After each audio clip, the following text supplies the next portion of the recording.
Perfect. Who better than Derek, Pat, Andrew, the wrestling crew? Man, they bout to put an end to y'all careers like a finishing move. They bout to give y'all facts on these cats that's fighting on these mats. Y'all can't see them like John Cena. Even if y'all had 20/20 vision, y'all better listen, pay attention, and take notes down and realize that it's not your time now. And watch these three kings take the crown. Ay, ay. This is the big deal, Craig Steele and Micah Jenkins. Gino Guts. We are the Taboo Crew, and you're listening to Wrestling IQ 101. Who's bad? Hey guys, this is Andrew from Wrestling IQ 101. You can follow us on Facebook, Twitter, and Instagram. And today, I'm sitting with Logan Black. How's it going? I'm doing all right, man. So Logan, man, what's new? Man, same old. Nothing ever changes, man. It's always a hustle. You know, wrestling as often as you possibly can, and just trying to keep busy and do a whole bunch of other stuff when you're not wrestling. It's usually what it is. Although most of that time is spent on the road. So, you get how it is. Yeah, so Logan, how did you become the King of Chaos? How did I become the King of Chaos? I don't know if that's something that you can become. It's kind of just, I guess, bestowed upon you just by your actions in life and all that stuff. I don't know, man. For me, it was always, I always thrive in a world of chaos. And, I'm not saying that to kind of be weird or dramatic, but, literally everything I do from a young age up into where I'm at now is, it could be defined under chaos, man. Going to punk rock shows, at a young age and, getting into fights and, all the kind of, stupidity and crime that, I was into when I was younger. I've certainly calmed down in my older age, but, chaos was always very much part of it. Grew up in, New York City, partying, hanging out in, the East Village. It's craziness, and it's chaos everywhere that you look. Mm-hmm. So I feel like that's, reflected in the way that I wrestle and the way that I go about my business. With everything, everything is just, go out, balls to the wall. I'll take two, punches right to the teeth just to land one on you kind of thing. You know what I mean? No.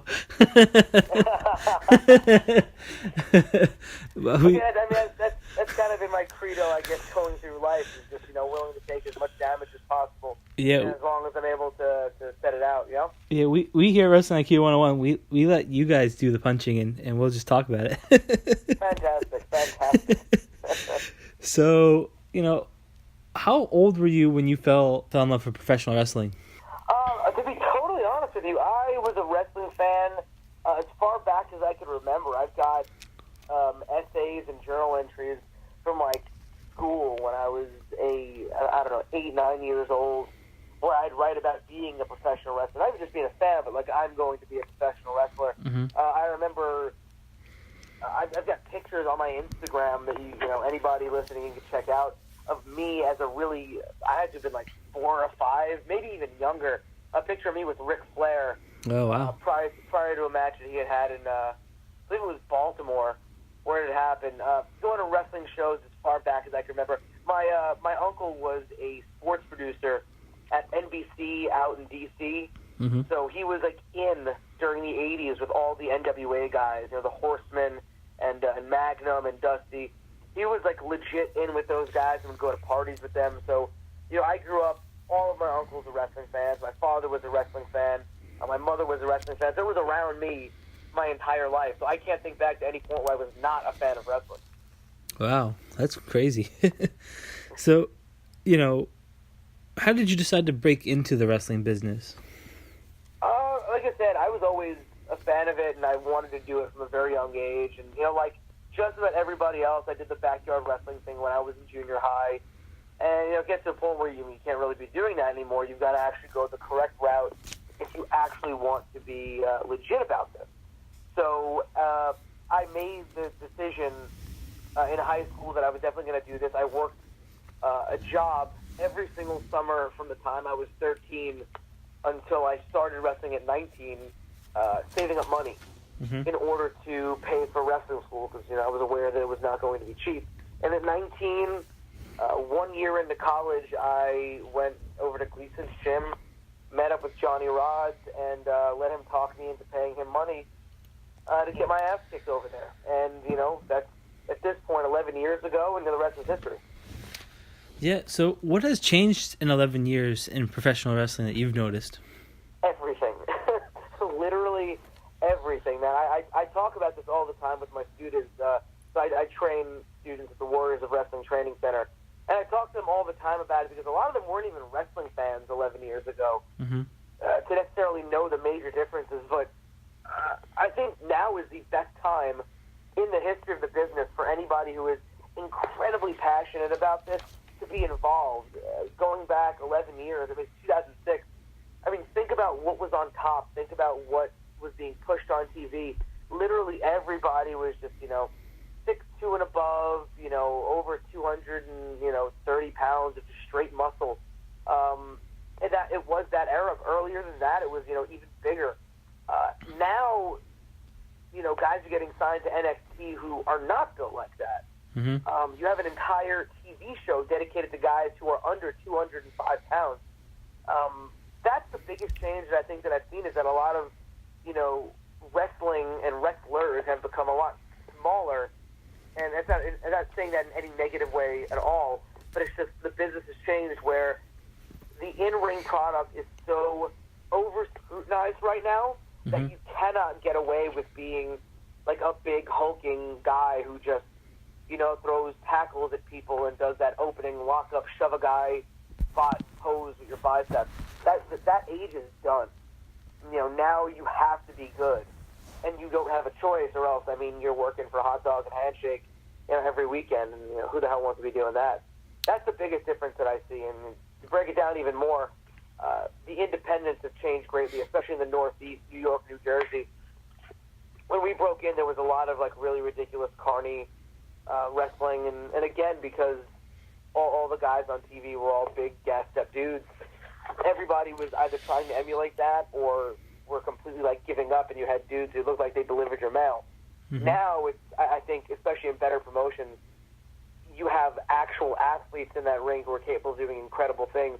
So the work rate has certainly skyrocketed, over the last decade. Yeah, for sure. So, Logan, talk about 10 years of WOW and what that means to you. It means quite a bit, man.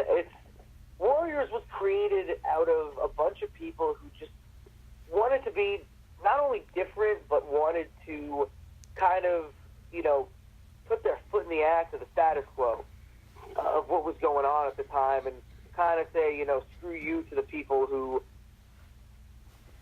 wanted to design wrestling as a certain specific thing that could only be done a certain way. None of us had a clue what the hell we were doing when we started, but we were just like, we're going to learn on the job and we're going to do our damnedest to make this work. And I think we did. 10 years says a lot. A lot of independent companies don't last, a few years, let alone a year. We just completed our, 10-year anniversary weekend.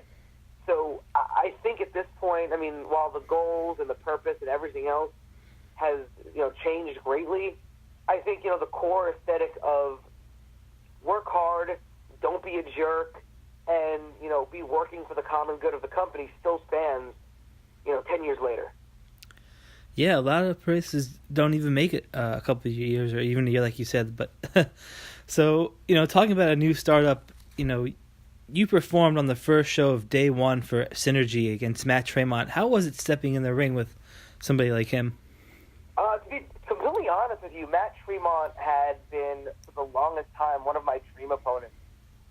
In terms of independent wrestling, he's one of those guys that I think is quite possibly one of the best workers there is out there in the Northeast, let alone independent wrestling, who, fortunately or unfortunately, depending on who you ask, is pigeonholed into being a deathmatch guy, which, again, he does incredibly well, but I think he is one of those talents who, 30 years ago, even 40 years ago, if he was around at that point, he would run in any territory he'd be in. That guy is the definition of what a brawling professional wrestler should be. Just a tough-looking dude who can work his ass off, can talk, can bring people in, draw people into him, emotionally invested. So he was somebody who I've always wanted to step in the ring with, like a singles situation, and I got that opportunity, and I think the match speaks for itself. We went out there and kind of left it all in the ring. Yeah, it was an incredible match for sure. So, you also got in the ring with a guy like Sonny Kiss. You know, you guys have two different personalities. How was it wrestling a guy like him, knowing, you know, you might have to adapt to his style? Well, that's the thing. I think, you know, again, calling myself the King of Chaos, is that I don't feel like I need to adapt to any style, because any style kind of works with me. Again, chaos. I can pretty much end up anywhere. So whether it's, you know, somebody who could knock your teeth down your throat like Tremont, or, you know, Sonny, who's going to come at you from every which direction, up, down, left, right, and be able to do it with a whole lot of style. Yeah. You know, I feel like I'm able to adapt to that. And I think Sonny and I have had a couple of matches against each other, always, you know, really great, always really entertaining. Sonny definitely has the perennial star attached to him, because that guy's got money written all over him. Yeah, for sure. So, talk about the knuckle that you come out with. How did that come about? So, again, going back to my history as, you know, being a kid at punk rock and hardcore shows, Okay. there was always, I guess what you would call crews or gangs that would show up to these hardcore shows, especially in New York, where, you know, people could get really, really goodish. And a lot of these crews would show up and they'd kind of take over the pit to the point where, like, no one else could dance or have fun but them, because, you know, they had to, you know, be tough or whatever. And a lot of these dudes would, you know, show up with weapons. And the thing you'd see most of all is, you know, everybody swinging around brass knucks. So to me, that is the perfect representation of everything that I grew up with. That, you know, hard edge, you know, tough, you know, legitimately no punches pulled kind of attitude. I felt that perfectly represented everything that I was about. You know, anyone who's seen me wrestle knows that, you know, beyond anything else, I'm a striker through and through. I'm going to hit you as hard as I possibly can. And I think, you know, nothing hurts quite as badly as getting hit with a pair of brass knucks. And I've got them tattooed on me. I've got them on my tights. I come out with them. It certainly, I think, represents everything that I am from an in-ring perspective. Yeah. So, you know, talk about your tattoos, because you have quite a few of them. They have some meaning? I've got a lot. No, most of them do have meaning. I don't think I necessarily have anything without meaning. I don't know. I've got a couple of straight edge tattoos. Anybody who knows me knows that, you know, I subscribe to the, you know, straight edge lifestyle. I haven't had a drink since I was 17 years old. I haven't ever smoked or done any kind of illicit drug in my life. So it's just, you know, something super personal to me. I don't necessarily like to preach out to anybody, but, you know, anybody else who, you know, is part of that lifestyle, you know, you're always free to come hang out and show some love at the merch tables and all that stuff. What else? I've got a couple of comic book tattoos because, you know, grew up reading comics. Big comic nerd. I got Search and Destroy on my back, both from Henry Rollins, who I'm a huge fan of, and the Stooges, who completely changed my life in terms of music. The other, I think, important one that I always like to joke about, I've got a casket tattooed on my rib cage, and I would have had one tattooed on the other side, except I had spent the entire day in training and then went to go get tattooed, and I was super dehydrated, super, you know, in pain from everything, so I was only able to get one side done, and have, you know, been way too afraid to get the other side of my ribs done, because that was the most painful experience I think I've ever been in my life. Oh, man. So, again, barbed wire matches and thumbtacks and glass and all the, you know, stupid bumps that I've taken, but, you know, here I am refusing to get, you know, my ribs tattooed again, because I, you know, sat there with my shirt in my mouth, like moaning for an hour straight, just getting this little casket done. Oh, that does not sound fun at all. not in the slightest. So, Logan, what kind of music are you listening to now? To be honest, man, I listen to a bit of everything. Like, again, it really is a bit of everything. I mean, I'll still always stick with, you know, the punk and the hardcore stuff that I grew up with. But, you know, being a New Yorker, growing up in New York in the 90s hip-hop, I'm a huge fan of. In my old age, I'm starting to get a whole lot more into I guess, what you consider folk music or country music. I actually collect country records. A lot of Johnny Cash, huge Hank Williams fan, Merle Haggard, Hank Williams III I'm a big fan of. So a really ridiculous mix. I think the only thing that I'm not listening to at this point is techno or dubstep. I think I'm just too old for that. All right, so okay, that's pretty cool. So are you a fan of Justin Bieber? You know what? I can't say that I am. I appreciate the fact that dude put a lot of work and effort into what he's doing and works really hard. But I don't know. It's not for me. It certainly isn't. I'm certainly not his fan base. Yeah. So let's talk about this, man. You've been in the ring with some legends like Rhino and Nunzio. Did you ever think that would ever happen? To be honest with you, I was a kid who went to ECW shows back in the day. So getting in there with, like you had mentioned, Rhino and Nunzio specifically was pretty crazy for me. I didn't think that that would be the case at all. I just wanted to get in the ring and have fun and express myself through wrestling. So to be able to get in there with guys that I legitimately paid money to go see when I was a kid was always really great. And then a lot of the current guys that I've been in the ring with, like Ken Anderson and this Brian Myers and Trent Beretta a while back with those guys. That's also a fantastic experience because these are excuse me. Technically, these guys are peers, even though they're making way more money than I am. Mm-hmm. So to be able to get in, there with guys who are currently tearing it up and having the most incredible matches out there in professional wrestling, is a real privilege. Yeah. So what was some of the best advice you've been given? Oh man, that's it's really hard to narrow down because I've been really grateful to be able to have worked with some great people and just listen to some great people. But I honestly have to say the best advice I've ever been given was to stand out. And I think, again, it's one of the things I really try and push with the Warriors of Wrestling students is no matter what you're doing, stand out. Don't do the same movesets as everybody else. Don't have the same look as everyone else. Don't be the same character. Don't even move the same way. If you bump the same as somebody, if you step into the ring the same as someone, you're doing it wrong. Mm-hmm. Find yourself something unique because the people, if they've already seen it, I guarantee they've seen it done better. I think Mike Quackenbush is really big on pushing the idea of if your character is an anti-authoritarian ass kicker, well, how many anti-authoritarian ass kickers are there, and how many do it better than you? So, stand out is the best advice that I've ever been given. Yeah, I think you seem to do that with the persona that you have. I certainly try to. So, there's people who have set goals for themselves, and so what personal goals have you achieved, and ones that you want to continue to achieve? All the goals that I set out for myself early on, I think I've achieved. Where I've had a company invest enough in me as they've blessed me, so to speak, with a title. One of my goals was just to get people to chant for me when I was before I broke in. And I mean, that's, 11 years in. If that's not happening, you need to hang it up.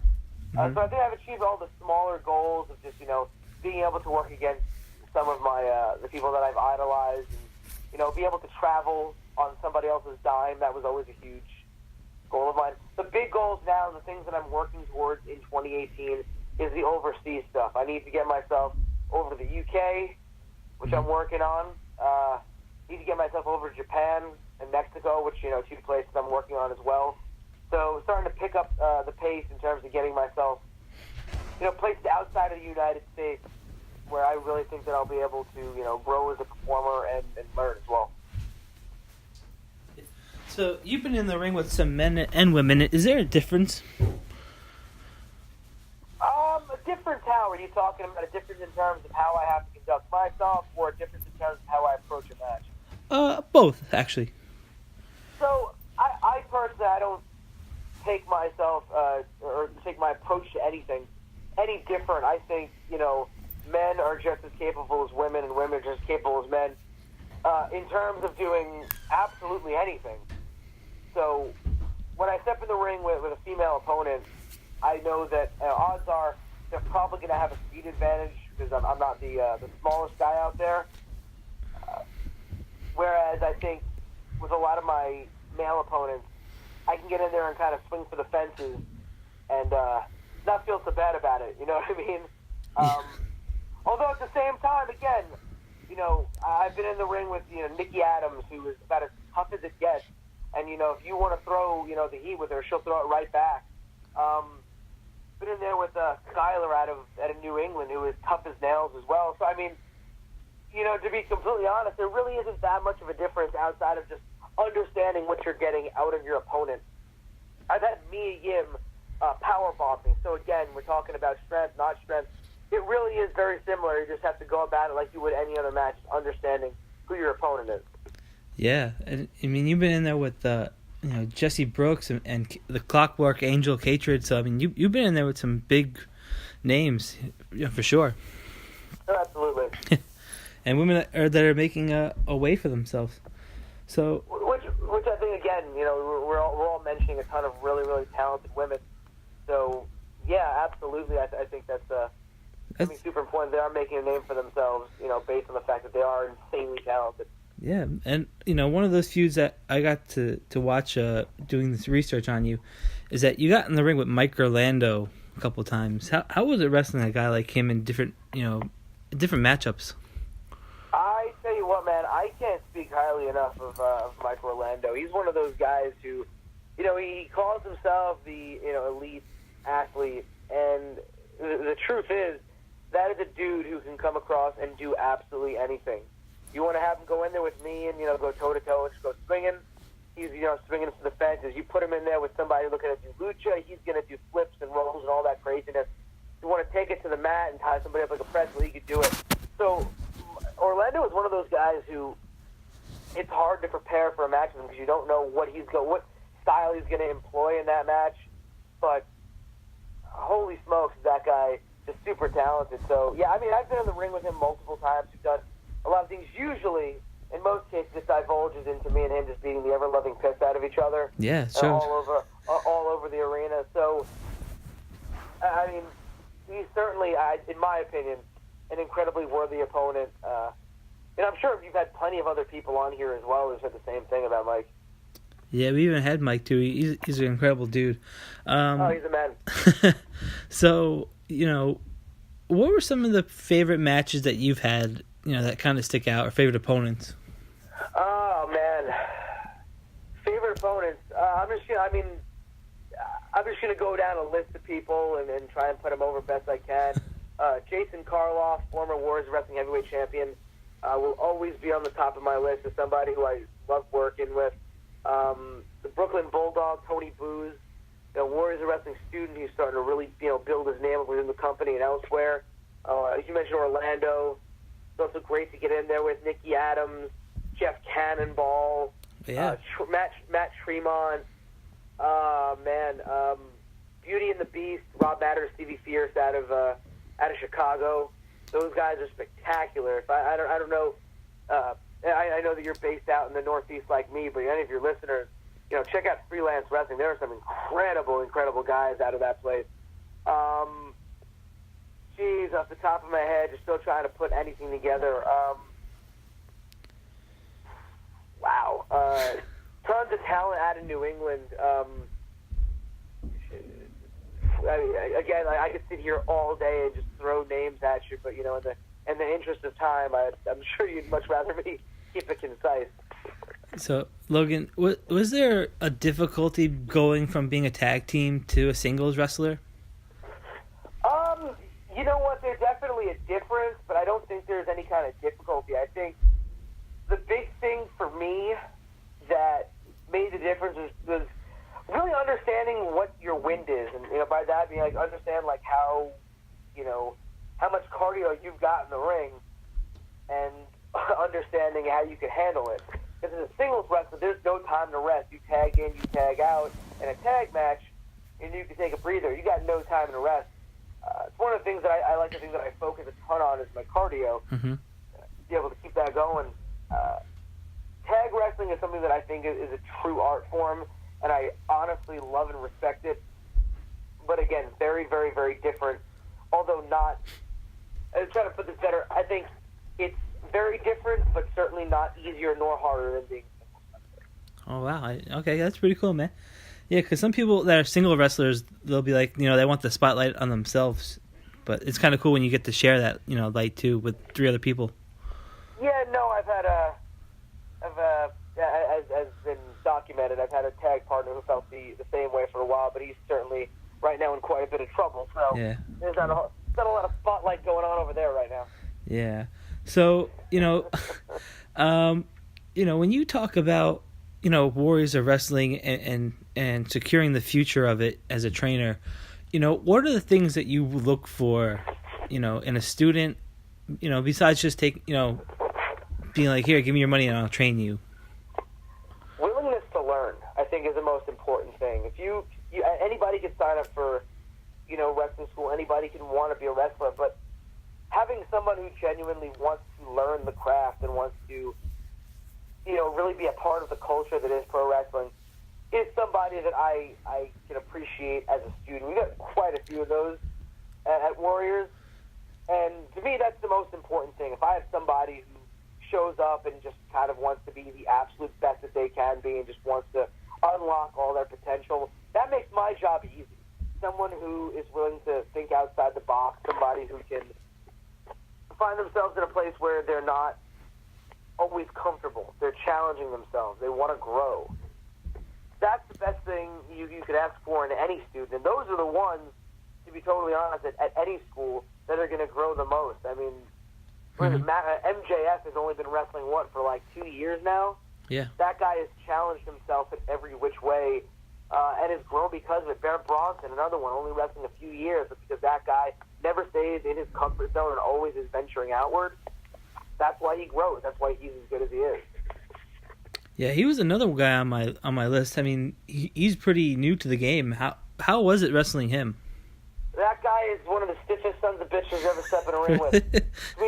Sweet Christmas. I had hand marks on my chest and fist marks on my back from that one match with him.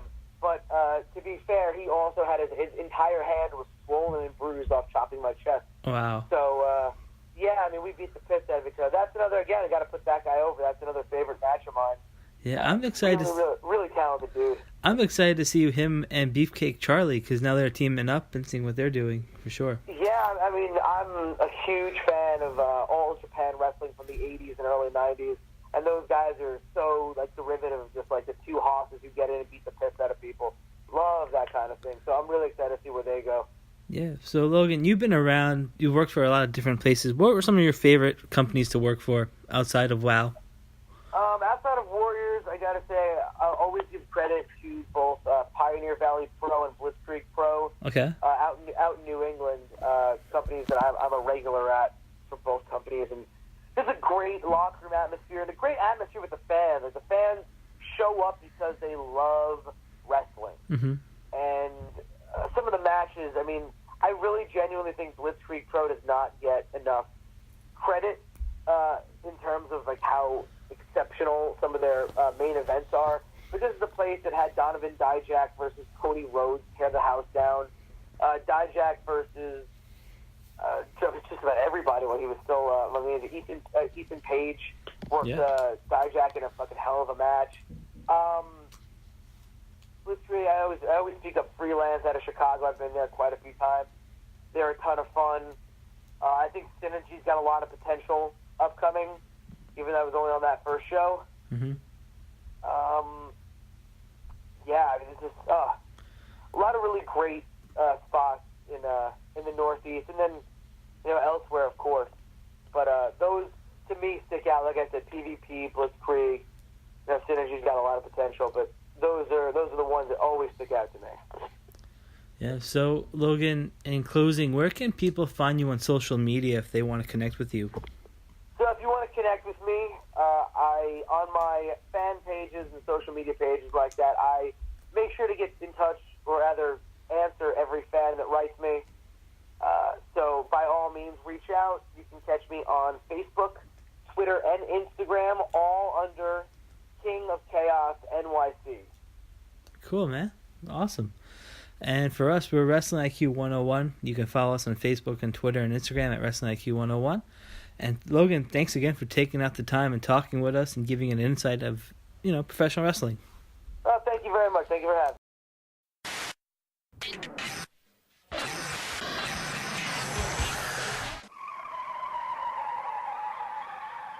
You have just listened to the Wrestling IQ 101 podcast, powered by B Plus Player Radio.